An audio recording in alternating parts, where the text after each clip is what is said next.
السلام علیکم ورحمۃ اللہ وبرکاتہ۔ الحمدللہ والصلاۃ والسلام علی رسول اللہ، اما بعد۔ ناظرین، چند دن پہلے ہم نے ایک موضوع پر بات کی تھی کہ انجینئر محمد علی مرزا محدثین کرام اور اہل علم پر تنقید کیوں کرتا ہے۔ اس حوالے سے بعض ہمارے دوستوں نے ہماری گفتگو کو سراہا، دعائیں دیں، اللہ تعالیٰ ان سب بھائیوں کو جزائے خیر دے۔ لیکن کچھ مہربان بھائیوں نے بڑے غم و غصے کا اظہار کیا اور بعض نے تو نامناسب رویہ بھی اختیار کیا، لیکن ان کے اس طرز عمل سے ہمیں کچھ بھی شکوہ نہیں ہے۔ ان بھائیوں میں سے اکثر نے ایک سوال بار بار کیا کہ آپ صحیح البخاری کی 28-12 نمبر روایت کی وضاحت کریں اور اس کا جواب دیں۔ اب آئیے اس بات کو جانتے ہیں کہ صحیح البخاری کی 28-12 نمبر روایت آخر کیا ہے۔ سیدنا ابو سعید خدری رضی اللہ تعالیٰ عنہ بیان کرتے ہیں کہ مسجد نبوی کی تعمیر جاری تھی اور ہم لوگ مسجد نبوی کی اینٹوں کو ایک جگہ سے دوسری جگہ ایک ایک اٹھا کر منتقل کر رہے تھے، لیکن سیدنا عمار بن یاسر رضی اللہ تعالیٰ عنہ دو دو اینٹیں اٹھا کے لا رہے تھے۔ ادھر سے رسول کریم صلی اللہ علیہ وسلم کا گزر ہوا، آپ نے دیکھا عمار کا وہ محبت والا جذبہ، تو آپ نے سیدنا عمار سے جو محبت کا اظہار کیا، اس کی راوی نے جو منظر کشی کی ہے کمال کر دیا ہے۔ راوی بیان کرتے ہیں کہ وہ ماسح ان رأسہ الغبار، کہ نبی اکرم صلی اللہ علیہ وسلم نے عمار بن یاسر کے سر سے مٹی کو صاف کیا۔ قربان جائیں، کیا ہی وہ منظر ہوگا جب کائنات کے امام صلی اللہ علیہ وسلم عمار بن یاسر کے سر سے مٹی کو صاف کر رہے ہوں گے۔ اسی وقت آپ نے ان سے شفقت اور محبت کا اظہار کرتے ہوئے فرمایا، وَيْحَ عَمَّارٍ تَقْتُلُهُ الْفِئَةُ الْبَاغِيَةُ عَمَّارٌ يَدْعُوهُمْ إِلَى اللَّهِ وَيَدْعُونَهُ إِلَى النَّارِ۔ پیارے عمار، آپ کو ایک باغی گروہ قتل کرے گا، عمار اس گروہ کو اللہ کی طرف بلائیں گے اور وہ گروہ عمار کو جہنم کی طرف بلائے گا۔ امام بخاری رحمہ اللہ نے اس حدیث کو اپنی کتاب میں ایک دوسری جگہ 447 نمبر روایت ہے وہاں بھی نقل کیا ہے۔ تھوڑے سے الفاظ یہ مختلف ہیں کہ عمار اس گروہ کو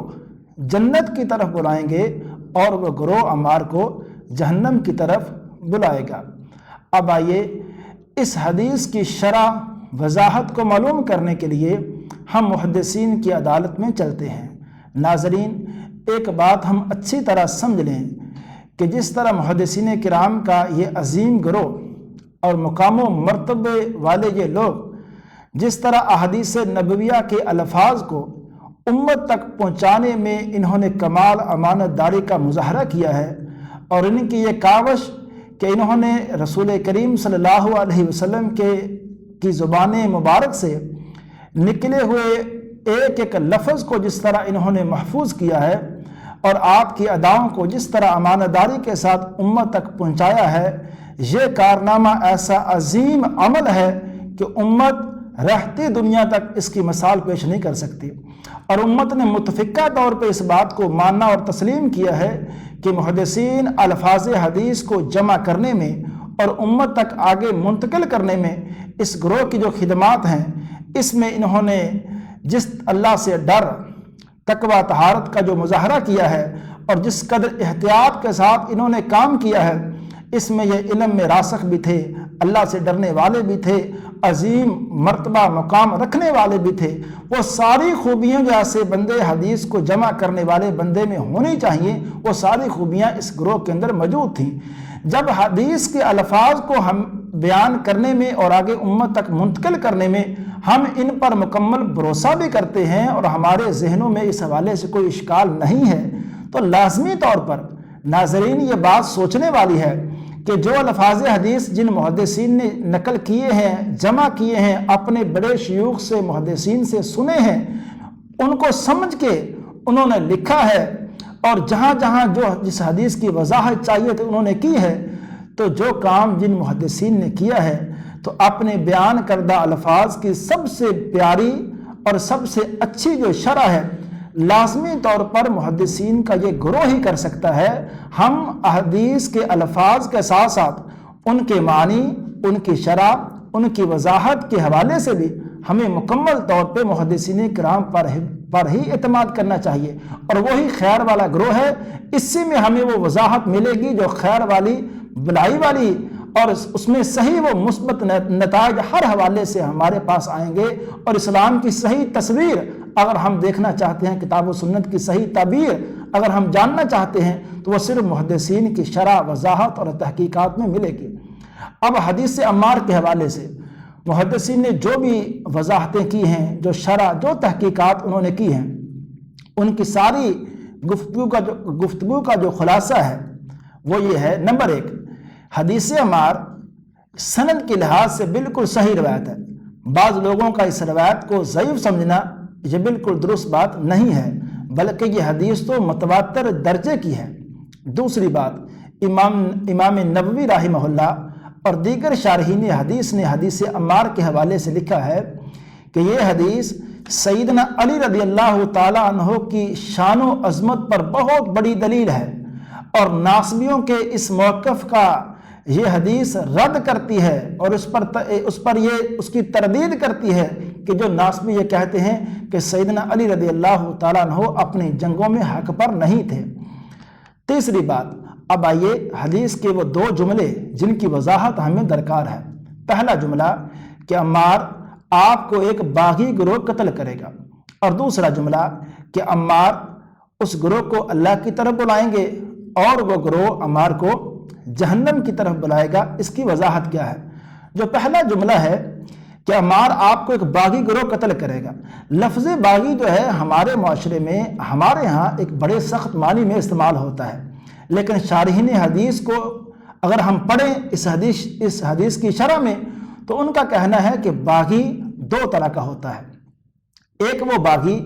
جو کسی خلیفہ کے خلاف اٹھ کھڑا ہوتا ہے، اس کے خلاف خروج کرتا ہے، اس سے جنگ کرتا ہے، اور اس کی خلافت، حکمرانی کو ختم کرنے کا ارادہ رکھتا ہے اور اس کا انکار کرتا ہے۔ ایسا جو باغی ہے وہ تو فاسق، فاجر ہے، اور بعض اوقات ایسا شخص تو دائرہ اسلام سے ہی خارج ہو جاتا ہے، اور ایسے باغی کے خلاف لڑنا یہ ضروری ہے۔ سورۃ الحجرات کی 9 نمبر آیت کے اندر یہ حکم ہے کہ ایسے باغی کے خلاف تو قتال کرو۔ دوسرا وہ باغی جو کسی خلیفہ کے ساتھ کسی ایک مسئلے میں اس کا اختلاف ہو جاتا ہے، لیکن خلیفہ بھی اس حوالے سے اپنی ذمہ داری کو سر انجام دیتے ہیں، اور وہ اختلاف کرنے والا شخص بھی حق کو چاہتا ہے، وہ ہرگز انتشار نہیں چاہتا، وہ یہ نہیں چاہتا کہ امت کے اندر یا حکمرانی کو میں ختم کروں، خلافت کا خاتمہ کروں، ایسا وہ نہیں چاہتا۔ صرف کسی ایک مسئلے میں خلیفہ سے، حکمران سے اس بندے کا کیا ہو جاتا ہے؟ اختلاف ہو جاتا ہے، لیکن وہ اختلاف اس قدر شدت اختیار کر جاتا ہے کہ نوبت جنگ تک چلی جاتی ہے۔ اب جنگ ہو جانے کے بعد اب ایسے باغی شخص کو ہم لازمی طور پر یہ نہیں کہیں گے کہ وہ فاسق ہے، وہ فاجر ہے۔ اس کے دلائل قرآن کے اندر موجود ہیں۔ سورۃ الحجرات کی آیت نمبر 9 پر غور کریں، اللہ تعالیٰ فرماتے ہیں جب مومنوں کے 2 گروہ آپس میں لڑ پڑیں تو لوگوں ان کے درمیان کیا کروا دو؟ صلح کروا دو۔ اب اس آیت کے اندر اللہ تعالیٰ نے 2 مومن گروہ جو آپس میں لڑ پڑیں، ان کی جنگ ہو جائے، جنگ ہو جانے کے بعد بھی اللہ تعالیٰ نے ان 2 گروہوں کے لوگوں کو کیا کہا ہے؟ مومن کہا ہے، ان کو فاسق فاجر نہیں کہا۔ تو یہ آیت ثابت کرتی ہے کہ ہر لڑائی کرنے والے جو 2 گروہ ہیں مسلمانوں کے، مومنوں کے، لازمی طور پر ان میں سے کسی کو ہم وہ والا باغی نہیں کہیں گے جو فاسق فاجر یا دائرہ اسلام سے نکل جاتا ہے۔ اس کی تائید کہ سیدنا معاویہ رضی اللہ تعالیٰ عنہ ان سے اس معاملے میں اجتہادی خطا ہوئی تھی، وہ سیدنا علی کی خلافت اور ان کے فضائل کے ہرگز منکر نہیں تھے۔ اس کی تائید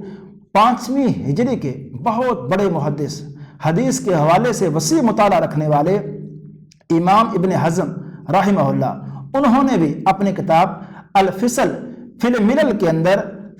جلد نمبر 3 اور صفحہ نمبر 218 اس پہ وہ فرماتے ہیں کہ سیدنا معاویہ رضی اللہ تعالیٰ عنہ نے کبھی بھی سیدنا علی رضی اللہ تعالیٰ عنہ کے فضائل اور ان کی خلافت کا انکار نہیں کیا۔ اور تیسری بات، امام ابن حزم کی یہ تحقیق اپنی جگہ بہت درست بات ہے۔ اس کی تائید ہمیں سیدنا حسن بن علی رضی اللہ تعالیٰ عنہ کے طرز عمل سے بھی ملتی ہے جب سیدنا حسن نے سیدنا معاویہ سے صلح کر لی۔ اب یہ صلح ہمیں بتاتی ہے کہ سیدنا حسن رضی اللہ تعالیٰ عنہ اگر سیدنا معاویہ وہ والے باغی ثابت کریں ہم کہ جن سے ان کا فسق فجور یا ان کا کفر ہم لازم کریں، تو اللہ معاف کرے ایسے باغی کے ساتھ صلح نہیں کی جاتی، بلکہ سورۃ الحجرات کی 9 نمبر آیت کے مطابق سیدنا حسن پر لازم تھا کہ ایسے باغی کے خلاف جنگ کرتے، جہاد کرتے، ان کی بغاوت کو ختم کرتے، صلح نہ کرتے۔ تو ہم کس طرح مانیں کہ سیدنا حسن رضی اللہ تعالیٰ عنہ وہ شہزادے جو کہ جنگوں کو دیکھ کے بڑے ہوئے ہیں، وہ ہرگز اللہ معاف کرے نہ بزدل تھے، نہ جنگوں سے گھبرانے والے تھے،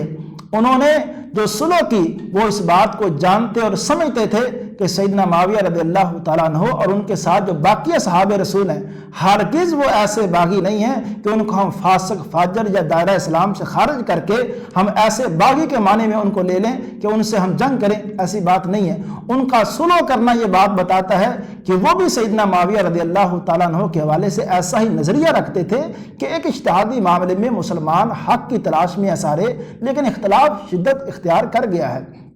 بعض لوگ اب اس کے جواب میں کہتے ہیں کہ سیدنا حسن کی صلح سے کیا ثابت ہوتا ہے؟ اللہ کے رسول علیہ الصلوۃ والسلام نے بھی تو حدیبیہ کے موقع پہ کفار سے صلح کی تھی۔ اللہ کے بندو باتوں کو کیوں الجھاتے ہو؟ کافروں سے صلح کرنا جب وہ جنگ نہ چاہتے ہوں تو اسلام کا حکم ہے، لیکن جو باغی بغاوت پر اتر آئے اور خلیفہ کی خلافت کو مٹانا چاہے تو ایسے باغی سے اسلام کا صلح کا حکم نہیں ہے، اس سے لڑنے کا حکم ہے۔ اور ان ساری یہ جو گزارشات میں نے کی ہیں اس پر مہر ثبت کرنے کے لیے ایک بہت بڑے عالم دین، ایک ایسی امت مسلمہ کی شخصیت، اہل سنت کے لوگ اور علماء ان کے عالم ہونے اور ان کے ایک علمی شخصیت ہونے کی گواہی دیتے ہیں۔ حافظ ابن کثیر رحمہ اللہ یہ وہ شخصیت ہیں، اللہ نے ان سے ایسا کام لیا ہے کہ یہ لوگ انہوں نے تفسیر کے اندر تفسیر ابن کثیر ایک ایسی کتاب لکھی کہ اللہ تعالیٰ نے اس تفسیر کو قبول کیا اور لوگوں کے اندر بھی وہ تفسیر مقبول ہوئی۔ اور اسی طرح حدیث کے میدان میں جامع السنن والآثار، جامع السنن والمسانید ایسی کتاب، اس میں 13,500 احادیث کا مجموعہ، اور اسی طرح تاریخ کے اندر البدایہ والنہایہ، لمبی چوڑی ایک کتاب تاریخ پر، اصول حدیث کے حوالے سے حافظ ابن کثیر رحمہ اللہ کی کتابیں۔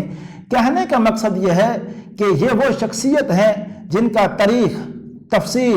حدیث، اصول حدیث اور باقی جو علوم اسلامیہ ہیں ان پر حافظ ابن کثیر ایک وسیع نظر رکھتے تھے، وسیع مطالعہ رکھتے تھے۔ اب اتنی بڑی وسیع مطالعہ رکھنے والی شخصیت اس سارے مسئلے کے حوالے سے ان کا کیا کہنا ہے؟ حافظ ابن کثیر رحمہ اللہ یہ فرماتے ہیں کہ سیدنا معاویہ رضی اللہ تعالیٰ عنہ، حدیث عمار اس بات کو ثابت کرتی ہے کہ سیدنا عمار بن یاسر رضی اللہ تعالیٰ عنہ کا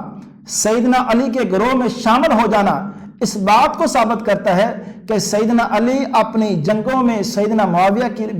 بنسبت زیادہ حق پر تھے، لیکن سیدنا معاویہ بھی اس سارے مسئلے میں ان سے بھی اجتہاد ہوا، اور ہر اجتہاد کرنے والا بندہ لازمی نہیں ہے کہ وہ درستگی پر ہو، اس سے کبھی غلطی ہو جاتی ہے اور کبھی وہ درستگی پر ہوتا ہے۔ جو مجتہد اجتہاد کرنے میں درستگی پر ہو اللہ تعالیٰ اس کو 2 اجر عطا فرماتے ہیں، اور جو مجتہد اجتہاد کرنے میں غلطی کر جائے اللہ تعالیٰ اس کو بھی 1 اجر عطا فرماتے ہیں۔ حافظ ابن کثیر رحمہ اللہ کی اس تحقیق کے مطابق ہم سیدنا معاویہ رضی اللہ تعالیٰ عنہ اور ان کے ساتھ جو باقی لوگ ہیں ان کے حوالے سے بھی یہی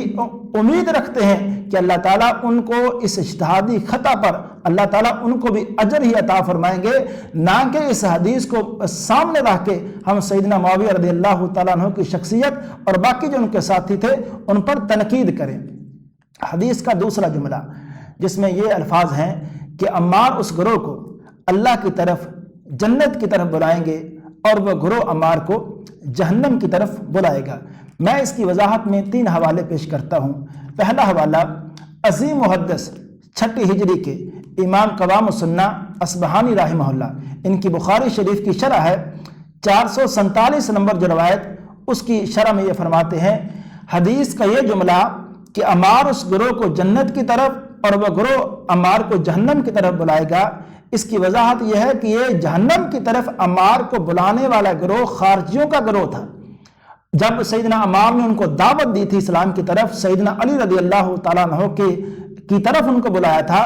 تو ان لوگوں نے انکار کیا، بلکہ ان لوگوں نے عمار کو سیدنا علی سے دور ہونے کا، ان سے خروج کرنے کا، ان سے پیچھے ہٹنے کا مشورہ دیا۔ وہ لوگ سیدنا عمار کو سیدنا علی سے دور کر کے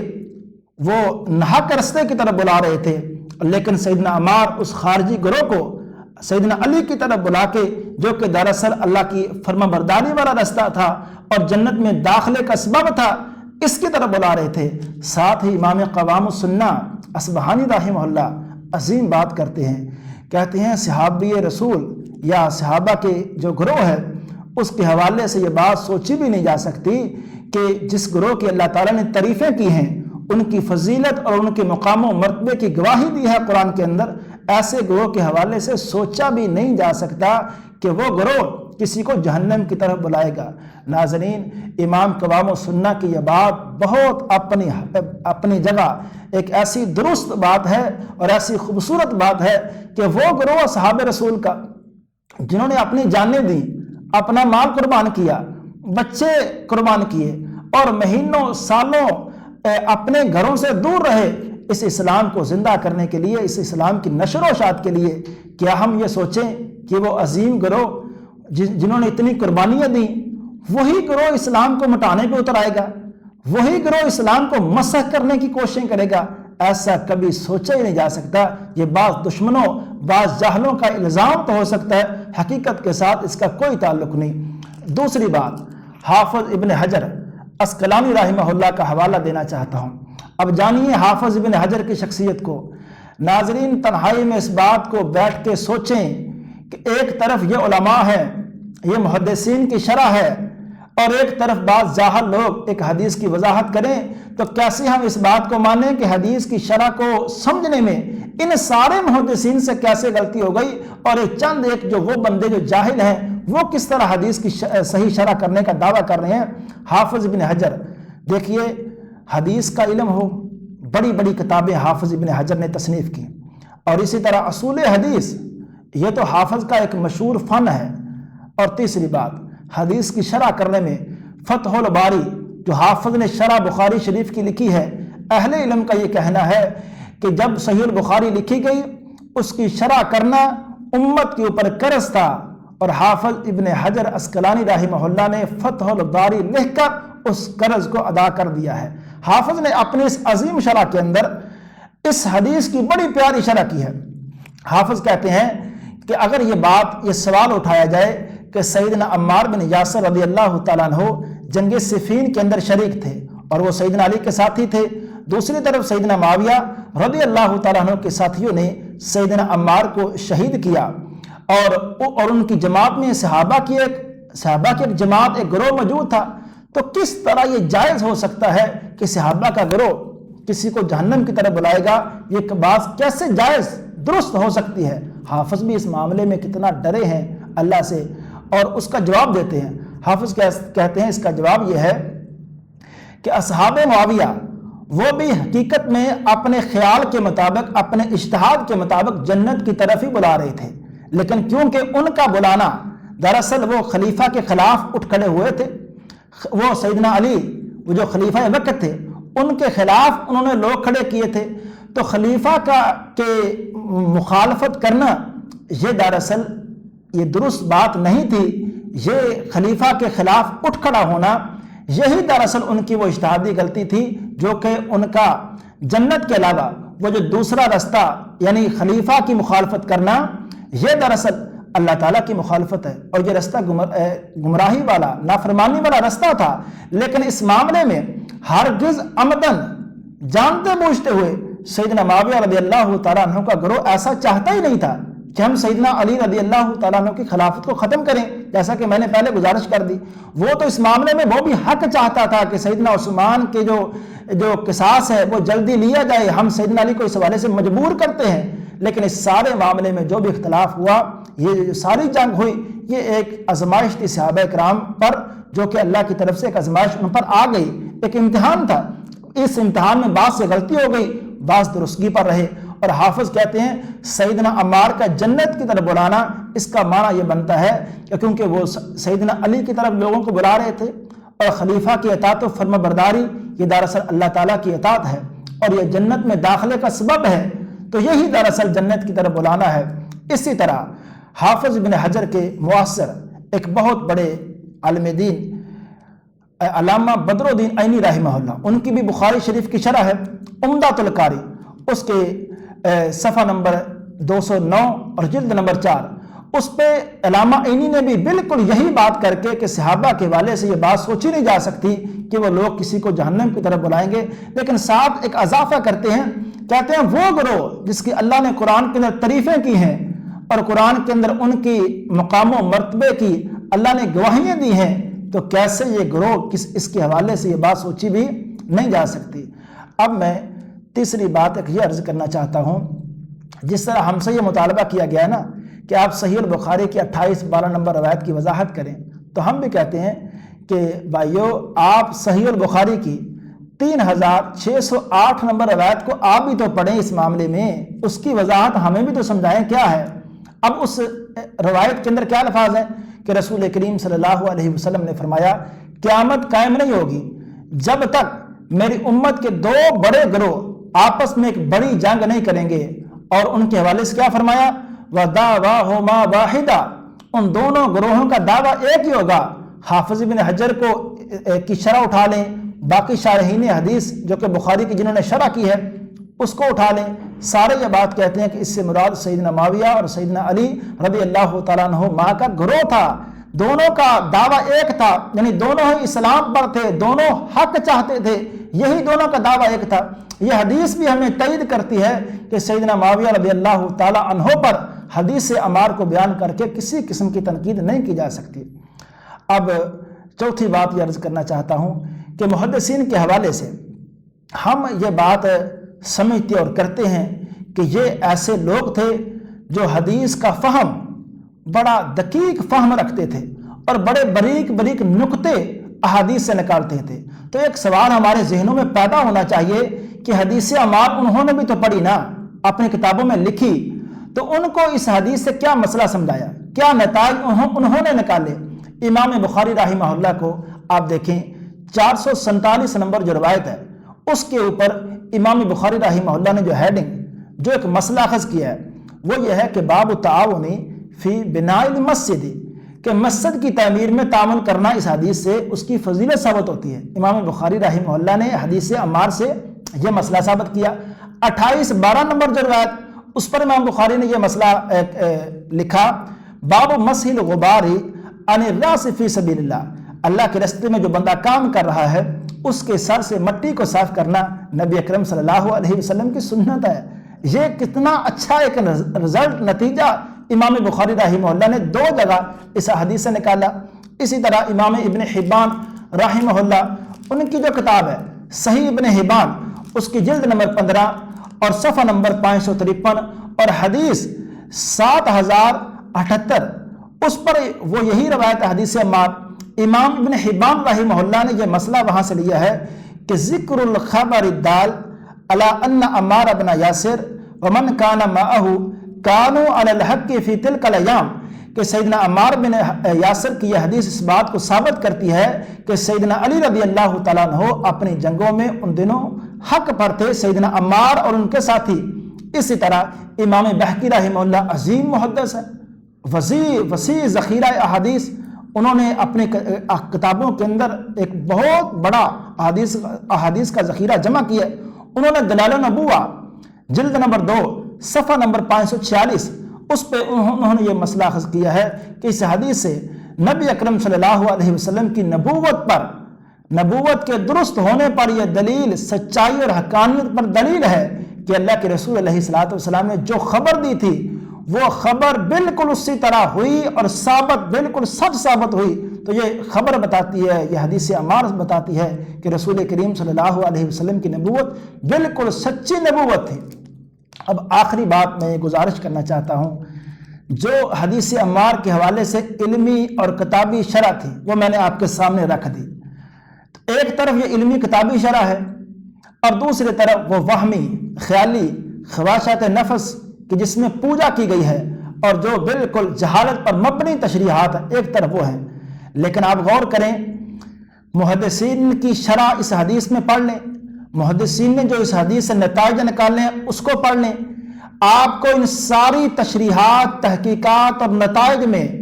جو محدثین نے نکالے ہیں، جو محدثین کی تحقیقات ہیں، اس میں آپ کو مثبت باتیں، صحابہ کے حوالے سے محبت، سیدنا معاویہ رضی اللہ تعالیٰ عنہ اور ان کے ساتھیوں کی عظمت یہی نظر آئے گی۔ لیکن بعض جاہلوں کو آپ دیکھیں، وہ جب اس حدیث کی شرح بیان کرتے ہیں تو ان کی شرح سن کر ہمیں سیدنا معاویہ اور دیگر ان کے جو ساتھی ہیں ان کے حوالے سے ہمارے ذہنوں میں یعنی جو نفرت ہے، دلوں میں کینہ، بغض، یہ پیدا ہوتا ہے۔ لیکن یہ تو رب کی تقسیم ہے۔ جو خیر والے لوگ تھے محدثین، خیر القرون کے لوگ تھے نا، وہ خیر والے لوگ تھے، خیر و بلائی والے لوگ جو تھے ان کے ذمے